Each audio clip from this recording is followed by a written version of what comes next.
Юни 1913 година. Докато българите се сражават срещу гърци, сърби и черногорци в Македония, без да обяви война, румънската армия нахлува в България и с това решава изхода на междусъюзническата война. Румъния заграбва Южна Добруджа. Моментът за отмъщение идва само 3 години по-късно. През 1916 година Румъния избира страна в Първата световна война и се включва в нея. Към съглашението. България от 1 година воюва на страната на централните сили. Двете държави са на противникови страни в конфликта и войната между тях става факт на 1 септември 1916 година. В заповед от този ден до войниците на 4-та Преславска дивизия, нейният командир генерал Пантелей Киселов заявява: "Денят на разплатата, който тъй дълго очаквахме, дойде. Войната на Румъния е обявена. Нам се падна завидния жребий да накажем един вероломен и подъл съсед." Основната тежест срещу румънците и техните руски съюзници трябва да бъде поета от Трета българска армия под командването на генерал Стефан Тошев. Планът е настъпателен, но към 1 септември Трета армия има 60 дружини, 54 батареи и 24 ескадрона, а противникът разполага с 136 дружини, 135 батареи и 39 ескадрона. Тоест на българите предстои да влязат в бой с двойно превъзхождащ враг. Първата задача на българските войски е да превземат силната крепост Тутракан. Това обаче изобщо не изглежда лесно изпълнимо. Веднага след заемането на Южна Добруджа през 1913 година, румънците започват укрепването на града. Не се жалят средства и материали и към лятото на 1916 крепостта е почти готова.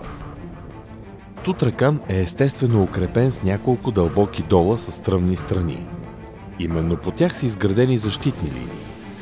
Крепостният форт има формата на полукръг с основа 14 км по река Дунав.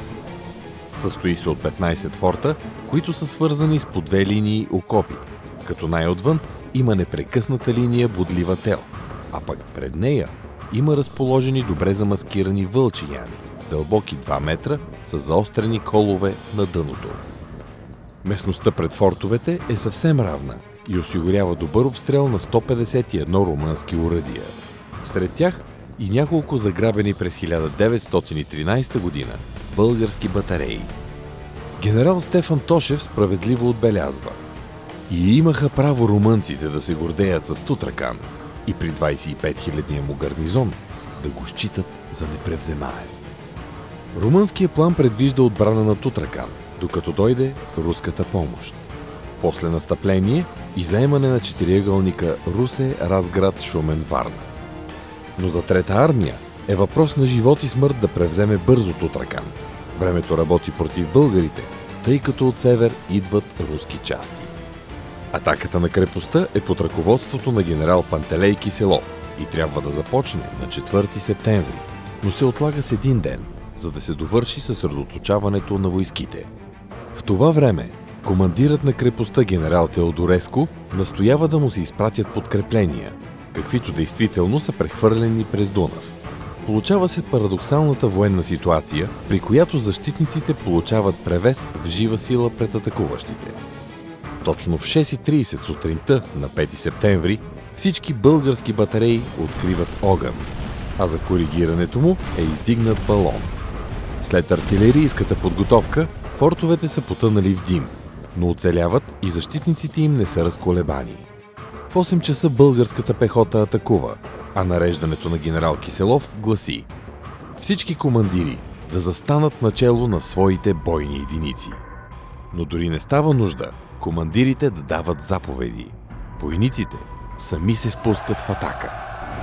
Противникът упорито се отбранява и води убийствен огън с всички оръжия. По думите на генерал Тошев, огънят продължаваше да събаря десетки, стотици. Вместо да охкат, ранените викаха "Ура!", а живите ги прескачаха. Българите нахлуват в окопите и фортовете и след ръкопашни схватки ги превземат. Само за 4 часа Първата отбранителна линия е пробита. Умората и тежките жертви заставят българите да оставят атаката на втората линия за следващия ден. През нощта противникът получава нови подкрепления през Дунав и на 6 септември дори се опитва да атакува, но след тежки ръкопашни схватки е превзета и втората укрепена линия. Настъпва невъобразима паника сред гарнизона. Командирът на крепостта пръв я напуска и се прехвърля през Дунав.